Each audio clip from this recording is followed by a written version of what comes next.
On a parlé la semaine dernière de la parabole des talents. En fait, les deux messages, et je remercie le pasteur François de me donner cette opportunité d'amener la parole ici à l'Accessible. Puis je voulais souhaiter la bienvenue à tous ceux qui se joignent à nous pour la première fois. En fait, la semaine dernière, j'ai prêché sur la parabole des talents. Et on a découvert qu'on avait tous des dons pour servir. Si vous ne l'avez pas découvert encore, ou ceux qui étaient là, puis qui n'ont pas encore appelé Pasteur François pour lui dire « Je veux servir », faites-le cette semaine. Même s'il est en vacances. Faites-le pareil. Appelez-le. Ce matin, vous êtes avec moi? Oui. C'est important que vous soyez éveillés avec moi. Parce que la semaine passée, j'ai été doux. Cette semaine, je vais être un peu plus dur. Hein? Ben non, je vais être fin avec vous, mais ce matin, je veux qu'on explore une parabole extraordinaire. Vous savez, Dieu nous demande de veiller sur notre huile. Veille sur ton huile. L'huile, dans la parole de Dieu, symbolise beaucoup de choses. D'abord, elle symbolise la joie, elle symbolise la consécration, la beauté. Parce qu'à base d'huile d'olive, bien sûr, on fait des cosmétiques aujourd'hui énormément. À l'époque, c'était la même chose. Elle symbolise la guérison, l'accueil, l'onction. Elle est liée directement au fruit du Saint-Esprit. Et je vais en venir un peu plus tard là-dessus. Vers 2-3 heures cet après-midi, je devrais être rendu là. L'olive est un fruit, mes amis. Retenez ça ce matin. Pour la prochaine demi-heure, retenez ça. L'olive est un fruit. Ce matin, tu dois veiller sur la quantité de ton huile. Est-ce que tu as fait tes réserves d'huile? Est-ce qu'on fait quotidiennement nos réserves d'huile? Et je vais vous expliquer comment on fait des réserves d'huile aujourd'hui, en 2025. Mais il y a la qualité de l'huile. Vous savez, quand on achète une huile d'olive, il y en a de toutes les sortes à l'épicerie. Vous êtes d'accord avec moi? Il y en a plein, il y en a de meilleure qualité que d'autres. Et si l'olive est un fruit, et qu'il y a le fruit du Saint-Esprit, que le Saint-Esprit habite en nous, et que nous sommes le temple du Saint-Esprit, nous devons être un fruit délectable aujourd'hui comme chrétiens. Amen. Donc, il y a une qualité reliée à cela. Mais ce matin, je vais m'approprier aussi le thème de la quantité, parce que la parabole que je vais vous livrer, on parle de l'importance de la quantité de ton huile qui représente ta vigilance spirituelle. Il est donc utile, l'huile, elle est donc utile pour éclairer ta lampe. Elle est utile pour ta nourriture spirituelle. Elle est utile pour ta guérison spirituelle. Elle est utile pour rester vigilant, veiller et être prêt. Être prêt à quoi? Au retour de Jésus-Christ. Amen. Jésus va dire, personne n'allume une lampe pour la mettre dans le lieu caché ou sous le boisseau, mais on la met sur le chandelier afin que ceux qui entrent voient la lumière. Si nous sommes la lumière, nous avons besoin de cette huile de qualité pour refléter qui on est comme chrétien aujourd'hui. Amen. Ce matin, nous allons explorer la parabole des 10 vierges. 5 sont charnelles et 5 sont spirituelles. 5 ne sont pas conscientes des dangers de l'apathie spirituelle. Et je vais vous parler de qu'est-ce que ça signifie, l'apathie spirituelle. Allons ensemble dans le texte. On va lire la parabole ensemble, Matthieu 25 au verset 1. Alors le royaume des cieux sera semblable à 10 vierges. Et je m'arrête ici tout de suite. Parce que dans la parole de Dieu, il y a 19 fois où on parle que le royaume des cieux, pas sera, mais est semblable. C'est le seul endroit où Jésus enseigne en disant que le royaume des cieux sera. Donc, il parle au futur. Et lorsqu'il parle du futur, c'est ce qui nous attend. Donc, le royaume des cieux sera. Donc, préparons-nous. Ce que ce sera, c'est ce qui s'en vient. Sera semblable à 10 vierges qui, ayant pris leur lampe, allèrent à la rencontre de l'époux. 5 d'entre elles étaient folles et 5 étaient sages. Les folles, en prenant leur lampe, ne prirent point d'huile avec elles. Mais les sages prirent avec leurs lampes de l'huile dans les vases. Comme l'époux tardait, l'époux, c'est Jésus-Christ. Comme l'époux tardait, tous s'assoupirent et s'endormir. Est-ce que c'est ce qu'on veut? Non. Et c'est ce que je veux apporter comme message ce matin. C'est pas le temps de s'endormir et de s'assoupir. Au milieu de la nuit, on cria « Voici l'époux, allez à sa rencontre !» Alors toutes ces vierges se réveillèrent et préparèrent leurs lampes. Les folles dirent aux sages « Donnez-nous de votre huile, car nos lampes s'éteignent. » Les sages répondirent « Non, il n'y en aurait pas assez pour nous et pour vous. Allez plutôt chez ceux qui en vendent et achetez-en pour vous. » Pendant qu'elles allaient en acheter, l'époux arriva. Celles qui étaient prêtes entrèrent avec lui dans la salle des noces et la porte fut fermée. Plus tard, les autres vierges vinrent et dirent « Seigneur, Seigneur, ouvre-nous! On est allé acheter de l'huile, ouvre-nous! » Mais il répondit « Je vous le dis en vérité, je ne vous connais pas. Veillez donc, puisque vous ne savez ni le jour ni l'heure. » Cette parabole est extrêmement importante dans les temps actuels. Pourquoi je veux vous apporter un message là-dessus? Parce qu'il est temps que l'Église soit prête. Il est temps que nous veillons et que nous prenons conscience de l'importance de l'urgence d'être prêts. Amen. L'huile était une denrée commerciale à l'époque, très importante. Elle était exportée vers d'autres pays voisins. L'huile est un aliment illustratif, bien sûr, qui sauvera 5 vierges, mais un élément nécessaire qui permettra à 5 aussi, ces 5 vierges-là, d'être enlevées à la rencontre de l'époux. Le royaume des cieux est, mais le royaume des cieux sera. Le mariage, et c'est important de faire l'illustration aussi, le mariage correspondait à la célébration publique d'un accord conclu au moment des fiançailles. C'est ce que Jésus, vous savez, je l'avais dit la semaine dernière, Jésus avait cette caractéristique d'amener des paraboles, des histoires qui étaient collées et connues du peuple, pour qu'ils puissent se reconnaître là-dedans. Alors la célébration du mariage à l'époque était très importante. Ça correspondait à la célébration publique d'un accord conclu au moment des fiançailles. Lors de la cérémonie du mariage, écoutez bien ceci, 10 jeunes demoiselles d'honneur accompagnaient la mariée vers son époux. Et elles étaient toutes habillées de la même manière, et elles avaient toutes une lampe. Et elles devaient rajouter de l'huile pour que la lumière brûle, pour éclairer l'épouse, qui est l'Église, l'épouse, c'est nous, qui éclairait l'épouse jusqu'à son époux. Elle devait rajouter de l'huile aux 15 minutes dans la lampe pour qu'elle continue à éclairer. Donc, est-ce qu'aux 15 minutes, on dit, Seigneur, je me consacre à quoi? À toi, Seigneur, je me consacre à... Comprenez-vous ce que je veux dire? Amen. L'illustration est extraordinaire. Ça veut dire qu'il faut que tu veilles toujours, jour et nuit. Paul nous a préparé et avisé que nous irons à la rencontre du Seigneur sur des nuées dans Thessaloniciens 4,17. Paul nous dit aussi que le jour du Seigneur viendra comme un voleur. Mais écoutez ce qu'il ajoute. Mais vous, frères, vous n'êtes pas dans les ténèbres pour que ce jour vous surprenne comme un voleur. Vous êtes tous des enfants de lumière. Qu'est-ce qu'on a besoin pour éclairer? De l'huile. Nous ne dormons donc point comme les autres, mais veillons et soyons sobres. Sobre, Paul dira. Qu'est-ce que la sobriété? La sobriété, c'est être peu apathique ou pas apathique. C'est être fier de qui on est. Vous savez, il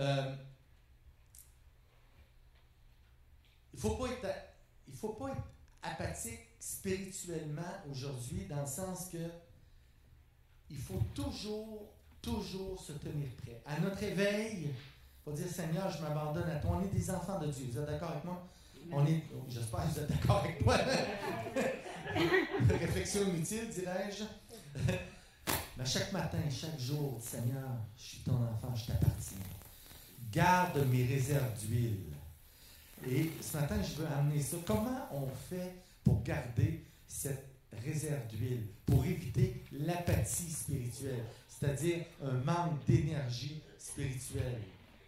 Tu dois garder l'interrupteur de ta foi à on. Vous êtes d'accord? Oui.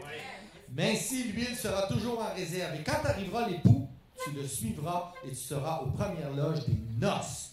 Moi, c'est ce que je veux. Vous savez, Dieu, c'est comme un barrage. Il y a une trinité. Puis je veux vous en venir au Saint-Esprit. Je veux illustrer pour que vous compreniez bien. Je veux faire comme Jésus ce matin. Je vais vous faire une parabole. La parabole du barrage. Dieu, c'est le barrage. C'est LG2. Bon, suivez-moi. Dieu, c'est LG2. Jésus-Christ, ce sont les fils qui partent de LG2 jusqu'à ta maison. Et lorsque tu mets à on, la lumière est, c'est la puissance du Saint-Esprit. Jésus, qui est le fil, c'est ton intercesseur entre Dieu et toi. Et la puissance du Saint-Esprit habite ta maison. Paul nous dit, ne savez-vous pas que vous êtes le temple du Saint-Esprit? Alors cette lumière doit habiter en toi continuellement. Nous désirons que chacun de vous montre le même zèle pour conserver jusqu'à la fin une pleine espérance. C'est Paul qui nous dit ça. En sorte que vous ne vous relâchiez point et que vous imitiez ceux qui par la foi et la persévérance héritent des promesses. Hébreux 6, 11 et 12. L'huile doit être déposée dans ton compte d'épargne spirituelle. Est-ce que votre compte est à jour? Est-ce que vous faites des dépôts dans votre compte spirituel? Est-ce que vous accumulez de l'huile? Est-ce que vous faites des réserves pour le retour de Jésus-Christ? Vous me suivez? Amen. Il y a 3 méthodes pour épargner. Pour épargner de l'huile, et 3 méthodes d'épargne par la foi. C'est la prière dans ton lieu secret. Le premier, c'est la prière dans ton lieu secret. Et je le dis souvent, presque à chaque message, je dis, est-ce que ton lieu secret est accessible? Est-ce que tu pénètres dans ton lieu secret jour après jour pour dire, Seigneur, c'est ici que je construis mon compte d'épargne spirituelle. C'est ici que je gonfle mon vase d'huile. Ensuite, il y a l'écoute et l'obéissance au Saint-Esprit. Ensuite, il y a être une lumière autour de toi pour ta famille, une lumière pour ton travail, une lumière pour tes amis. Et ce que je viens de vous dire, c'est la prière dans ton lieu secret, l'écoute et l'obéissance du Saint-Esprit, et la lumière autour de toi, c'est le savoir-être. Dieu, c'est le savoir. Il est omniprésent, omnipotent, omniscient, il connaît tout, il sait tout, il peut tout être en même temps. Jésus-Christ, c'est le savoir-faire, parce que Dieu, le savoir, a envoyé Jésus-Christ, le savoir-faire, qui s'est fait homme, qui nous a montré comment être en relation avec son Père. Et lorsque Jésus est parti, il nous a envoyé le Saint-Esprit, qui est l'émotion, c'est le savoir-être. Donc la Trinité, c'est le savoir, le savoir-faire, le savoir-être. On n'y échappe pas. Mais ce que Jésus veut, c'est qu'on l'imite. Donc, vous avez le Saint-Esprit, vous êtes le temple du Saint-Esprit. Soyez. Me suivez-vous? Oui. Le caractère. Qui on est. Éphésiens 5.9 dira, car le fruit de la lumière consiste en toutes sortes de bonté, de justice et de vérité. Le fruit de la lumière. Pourtant, la lumière, quand on regarde la lumière, j'ai de la lumière ici. Je ne le mangerai pas, là. Ce n'est pas un fruit. Me suivez-vous? Le fruit. Le fruit, c'est qui on est. Est-ce qu'on est mûr? Est-ce qu'on est riche? Est-ce qu'on est sucré? Est-ce qu'on vaut quelque chose pour nos frères et sœurs? Amen. Tout ce qui est né de Dieu triomphe du monde, et la victoire qui triomphe du monde, c'est notre foi.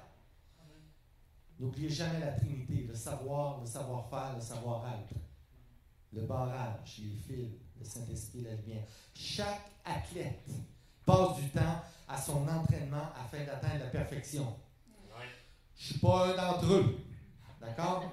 Mais je veux être un athlète pour Dieu. Je veux combattre le bon combat. Je veux atteindre le but. Je veux traverser la ligne d'arrivée. Alors, qu'en est-il de ton entraînement personnel avec ta foi? Vous possédez la ferme assurance des choses que vous espérez. Hébreux 11.1. Or, la foi est une ferme assurance des choses que nous possédons. Vous démontrez des choses qui confirment votre foi. Mes amis, ne la cherchez pas, l'huile de la foi. Vous êtes l'huile de la foi. C'est ce que vous représentez sur la terre. C'est en étant l'huile qu'on déborde pour les autres. Et on tombe en relation très, très particulière avec Jésus-Christ. N'oubliez jamais que la quantité d'huile est importante.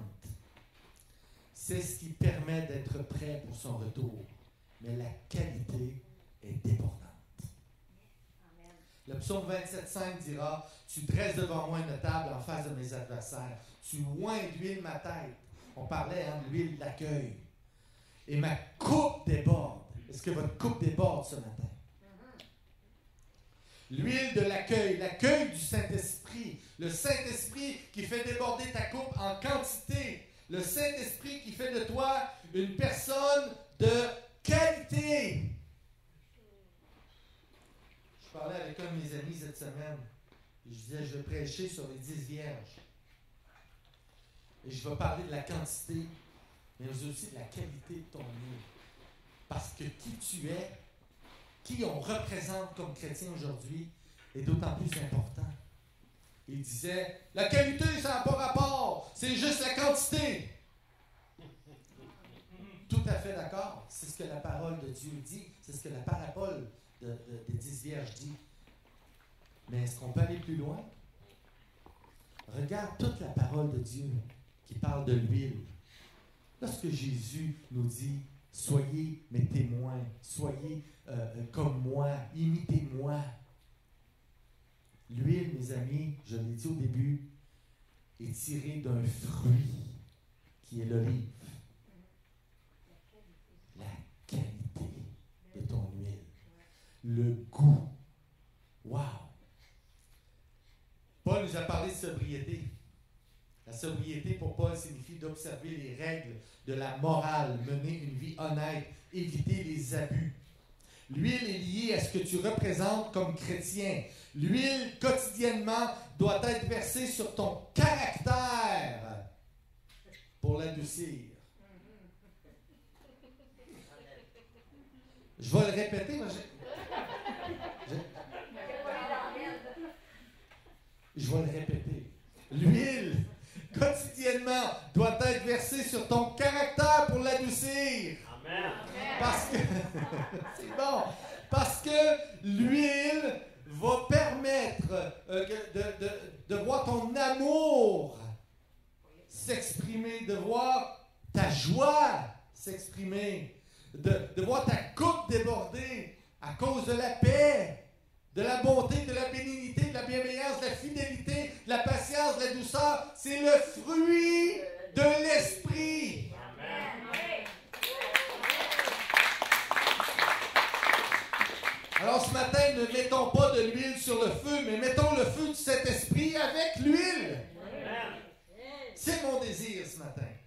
Nous avons besoin de cet esprit afin d'atteindre la capacité et les propriétés qu'offre le fruit. Ton témoignage doit être sucré comme un fruit. Ton attitude doit porter du fruit. Plus le fruit du Saint-Esprit est présent en toi, plus tu feras des réserves d'huile et seras considéré dans le groupe des 5 sages. Car tu as gardé cette relation intacte avec Jésus. Et lorsque je dis garder la parole intacte, la parole de Dieu en toi, parce que tu as gardé cette relation intacte, ça veut dire qu'aujourd'hui, as-tu quelque chose à changer dans ta vie pour être en ordre avec Dieu? Est-ce que tu veux faire partie des 5 sages? Est-ce que tu veux que ton huile déborde? Je suis sérieux, mes amis. On est dans des temps urgents. Et je vous invite à le faire. Est-ce que tu as une réconciliation à faire? Est-ce que tu es responsable d'un conflit? Est-ce que ça empêche de rendre ton vase d'huile débordant? Réfléchis à ça. C'est important. Ton témoignage doit être sucré comme un fruit. Ton attitude doit porter du fruit. Plus le fruit du Saint-Esprit est présent en toi, plus tu feras des réserves d'huile. Je le répète et je le répéterai. Cessons de nous asseoir sur « Je suis sauvé par grâce ». Comment j'ai entendu ça? Moi, pas de trouble, moi. Moi, je suis sauvé par la grâce. Alors, on retourne chez nous, on fait rien. On prie plus. On pense plus. On n'est plus en relation. On prend pas soin de notre vase d'huile. Je suis sauvé par la grâce. Bien, écoutez-moi bien. Moi, j'étais employeur. J'ai engagé des gens. J'ai engagé des infirmières auxiliaires, des physiothérapeutes, j'ai engagé des ergothérapeutes, j'ai engagé des secrétaires, des agentes administratives. Mais jamais un employé que je disais, tu rentres demain, tu commences ton boulot, arrivait, s'assoyait et dit, pas de problème, je suis engagé, il n'y a plus rien à faire. Amen. Est-ce que Jésus va dire, merci de ta grâce, je m'assois, il n'y a plus rien à faire? Ton huile. La quantité de ton huile. Tu dois travailler pour garder cette quantité. Et travailler, c'est pas un fardeau avec Jésus-Christ. Lorsqu'on fait de la louange, lorsqu'on prêche l'Évangile, lorsque tu es un témoin, un disciple, qui tu es. N'aie donc point honte du témoignage à rendre à notre Seigneur, ni de moi, son prisonnier, mais souffre avec moi pour l'Évangile. Mes amis, le monde d'aujourd'hui a pour mission de te retirer ton témoignage. C'est sa mission. On veut retirer qui tu es de ta relation avec Jésus. Ne te laisse pas retirer le bon goût sucré de ton fruit. Relève-toi, prends autorité et possède-le. Amen. Être un témoin de Jésus-Christ en 2025, c'est souffrant, c'est pas facile. Parce qu'on retire Jésus de nos institutions, on retire Dieu de partout. C'est encore des débats cette semaine. Hein? On va enlever le crucifix à l'Assemblée nationale ou je sais pas quoi, là, dans une salle. Bref, ça, encore des débats qui s'installent. Moi, Jésus, là, il est à une place que personne ne peut l'enlever.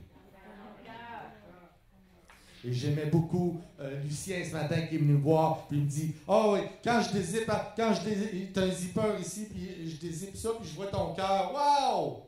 Je trouvais ça beau! Merci Lucien. Tu m'as aidé pour mon message ce matin. » En réalité, c'est lorsqu'on est faible qu'on est fort. Parce que ta lampe éclaire. Elle est sur le boisseau. Tu accumules des réserves d'huile afin de demeurer prêt. Moi, je veux que tu sortes ici ce matin et dis, Seigneur, je veux être prêt pour toi. Amen. Non seulement je veux être prêt, mais dire, maintenant, je prends la décision, je suis prêt. Moi, ça me fait penser à un slogan du Parti libéral il y a quelques années. À chaque moment d'adversité où tu mets ton fruit de l'esprit en action, tu préserves ta réserve. Parce que c'est un fruit. Voici ce que la parole de Dieu te recommande pour ta réserve. Écoutez bien ceci. Attention à l'usage de ta langue. Jacques 3. Rejette la malice, les ruses, les envies, la médisance. 1 Pierre 2. Prenez garde que personne ne vous séduise. Matthieu 24. Recherchez l'amour véritable. 1 Jean 2. Restez sur le chemin, témoignez de la vérité et soyez multiplicateurs de vie. Jean 14. Je suis le chemin, la vérité et la vie, dit Jésus. Ne soyez pas troublés, mais veillez. Alors, si tu sors d'ici troublé, le Seigneur te dit non. Hey, commande. Je ne te demande pas d'être troublé, je te demande de veiller. Comprenez-vous ce que je veux dire? Me saisissez-vous ce matin? Oui. L'huile est ta pureté. Vous savez que l'huile d'olive extra vierge, et là j'arrive au cœur du message. l'huile d'olive extra vierge, pressée à froid, est considérée comme la meilleure. Je vais vous dire pourquoi. Bientôt. Soyons sages. Soyons vierges ou des jeunes filles sages. L'apôtre Jacques dit ceci: la sagesse d'en haut est tout d'abord pure. Puis retenez bien ce que je vous dis là. La sagesse d'en haut est d'abord pure, ensuite porteuse de paix, douce, conciliante, pleine de compassion et de bons fruits. Le mot sagesse vient du latin sapere, qui signifie avoir du goût, avoir de la saveur. Pourquoi Salomon a demandé en premier: je veux ta sagesse, je veux sapere, je veux avoir de la saveur. Alors ça, c'est le fruit de l'esprit qui te donne, mon ami. Et la pureté fait en sorte que tu es pressé à froid. Dans ta vie, il y a des situations qui vont te presser à froid. Et ces situations-là doivent te rendre pur, te rapprocher de Dieu. Avoir de la saveur, ton huile va avoir de la saveur, parce que les gens vont dire: waouh, quelle résilience! Elle est passée à travers ça. Il a survécu à ça. Il a passé à travers ça. Comprenez-vous? Il est toujours fidèle à Jésus-Christ. Son vase s'est rempli parce qu'il a été, malgré qu'il a été pressé à froid, on a vu la pureté de son huile. Amen. Dieu reconnaîtra les vierges sages, celles qui ont enrichi leur lieu secret par des prières d'action de grâce, des supplications et d'intercession. Dieu te trouvera prêt, P-R-E-T, au jour de la protection de l'Église. Et là, je vais avoir un amen. C'est rare que je recommande ça, puis je quête des amen. Mais là, Dieu va te reconnaître lors de la protection de son Église. La pureté de ton huile sera la pureté de ton cœur. La pureté de ton huile adoucira d'autres cœurs. La pureté de ton huile te fera entrer à la table d'honneur. La pureté de ton huile va guérir des frères et sœurs dans l'Église. Il va contribuer à rendre l'Église prête pour le retour de Jésus-Christ. Proverbe 22, 11 dit ceci: celui qui aime la pureté du cœur a la grâce sur les lèvres et le roi pour ami. Wow! Moi, Jésus, c'est mon ami. Moi, je vois la grâce sur mes lèvres. Que personne ne méprise ta jeunesse, dira Paul à Timothée, mais sois un modèle pour les fidèles en parole, en conduite, en charité, en foi et en pureté. Comment puis-je garder cette pureté dans un monde si éloigné de Dieu? En étant un modèle, en étant fidèle à Jésus-Christ, en gardant une bonne parole, en gardant le premier fruit du Saint-Esprit, le premier, l'amour. C'est comme base de toute chose. Si je n'ai pas l'amour, dira Paul, je suis un airain qui résonne. Savez-vous pourquoi? Mais je raconte cette histoire-là. Paul Lutrin, il se fait accrocher souvent. Quand Paul a écrit ça, il l'a écrit aux Corinthiens. En fait, en Corinthe, il y avait beaucoup d'esclaves qui travaillaient sur percer un canal entre les deux mers. Là, j'oublie les deux mers. Je pense la mer Égée. Puis, en tout cas, bref, il y avait beaucoup d'esclaves. Et pour faire l'appel aux esclaves le matin, au travail, il y avait quelqu'un qui frappait sur un airain. Bam! Puis là, les esclaves savaient qu'il fallait qu'ils se rendent au travail. Parce qu'il y avait quelqu'un qui avait sonné les reins. Alors là, Paul a dit, si je n'ai pas l'amour, je suis comme un airain qui résonne. Je me rends pas au travail. Je suis pas productif. Me suivez-vous?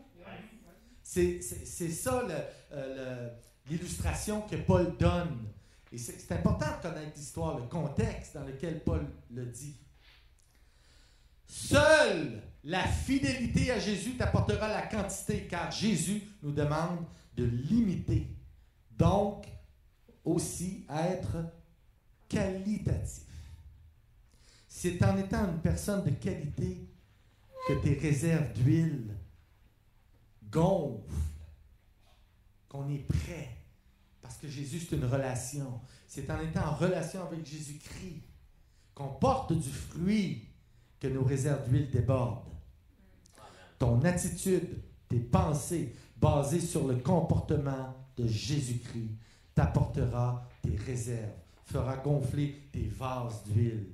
Mes amis, que ce soit au travail, en société, en famille, il arrivera que tu seras pressé à froid. Garde une belle attitude afin de garder les yeux sur Jésus-Christ pour ta quantité d'huile. Le proverbe 15-26 dit ceci. Les pensées mauvaises sont en horreur à l'Éternel, mais les paroles agréables sont pures à ses yeux. Sois une personne de qualité. C'est ce que je te recommande ce matin. Et j'arrive à la fin du message. L'huile est ta consécration. 3 recommandations. Reste éveillé. Reste en prière. Reste une lumière. Exode 27-20 dira, « Tu ordonneras aux enfants d'Israël de t'apporter pour le chandelier de l'huile pure d'olive concassée. » Ça veut dire pressée à froid. Afin d'entretenir les lampes continuellement. Dans les derniers temps, c'est ce que nous sommes, c'est là où nous sommes. Seule une partie de l'Église réalisera son besoin d'être toujours remplie du Saint-Esprit. C'est triste. C'est une réalité. De là, la parabole des 10 vierges. Les 10 avaient de l'huile, mais il y en a 5 qui n'avaient pas assez et qui n'ont pas fait de réserve. Elles ont entendu l'appel, mais elles n'ont pas été capables de se rendre aux noces parce qu'elles ont manqué d'huile.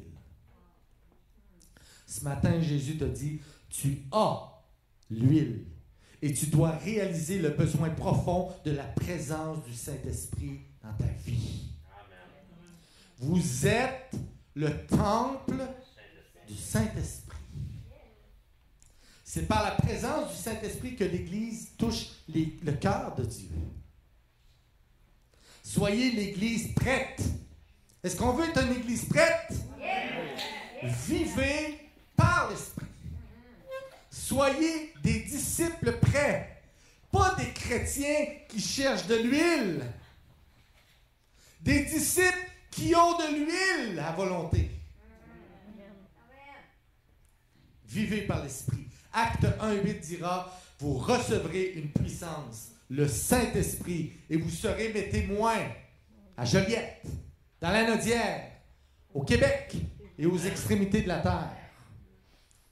C'est ce que Paul te dit ce matin et c'est ce que la parole nous dit. Et je termine là-dessus, j'invite les musiciens. Être rempli d'huile, c'est être rempli du Saint-Esprit. Amen. Soyez l'Église des vierges sages, mes amis. Préparez-vous. Recherchez la puissance de l'Esprit et prenez soin de vos réserves d'huile. C'est plus qu'une recommandation de moi-même, c'est une recommandation de la parole de Dieu. Et je me fais son porte-parole ce matin pour vous dire, préparez-vous. Préparons-nous. Quand Dieu a toute la place, l'huile ne manque point. Quand la parole est prêchée et vécue, l'huile ne manque point. Quand la persévérance et l'espérance demeurent, l'huile ne manque point. Quand l'Église manifeste sa foi, quand elle manifeste son fruit, l'huile ne manque point. Et je termine avant la prière. Dieu te donne les moyens de te préparer, d'être sage, d'attendre son retour avec solidité dans ta foi. Et si tu as un obstacle qui t'empêche de faire ces réserves d'huile, règle-le aujourd'hui. Ou cette semaine. Mais règle-le. Il y a des éléments dans ta vie, et toi, tu connais ton cœur, tu le sais. Tes pensées descendent au cœur. Tu connais la parole, mais il faut que tu la mettes en pratique. C'est là. Pensée, cœur. C'est ce que Jésus désire. Penchons nos têtes ce matin. Seigneur, je te prie, Seigneur, qu'on puisse prendre conscience de l'importance de rendre nos vases pleins d'huile. Et puis tu es peut-être cette personne. Et je veux faire un appel ce matin. Je veux faire un appel à ce que peut-être tu as besoin que Dieu te donne encore plus de pureté, de fidélité dans ta vie pour remplir ton vase. Prendre conscience de toute la richesse, de la quantité d'huile qui est à ta portée. Alors que les gens ont tous les yeux fermés, prient, ils disent « Seigneur, remplis-nous d'huile ». Est-ce que tu es cette personne qui veut reconnaître Jésus comme son Sauveur et Seigneur ce matin? Est-ce que tu es cette personne? Si tu es cette personne, lève la main et dis « Seigneur, remplis-moi d'huile. J'ai besoin de cette quantité d'huile. Sois béni, ma sœur. Sois béni, ma sœur. Le Seigneur, sois béni, sois béni. Soyez bénis. Prenez conscience de l'importance de la quantité d'huile. Et Dieu vous touchera et vous multipliera en faisant de vos olives, une olive bien concassée. Vous allez être pressé à froid, mais n'oubliez pas, être pressé à froid, c'est avoir une huile pure. Seigneur, on te remercie, Seigneur. On te remercie, Seigneur. Touche les cœurs. Touche les cœurs ici, Seigneur. Et que cette semaine soit une semaine de consécration, de renouvellement, de prise de conscience. Touche les cœurs, Seigneur, ce matin. Viens par ton Saint-Esprit. Merci pour ta grâce, Seigneur. Mais on ne veut pas faire de cette grâce un moyen pour s'asseoir, Seigneur. On veut vivre notre foi. On veut vivre cette grâce. Fais de nous des êtres purs, mon Dieu. Et merci qu'on puisse prendre conscience de l'importance de notre quantité d'huile. Que Dieu vous bénisse ce matin. Allez en paix, comme dirait Jésus.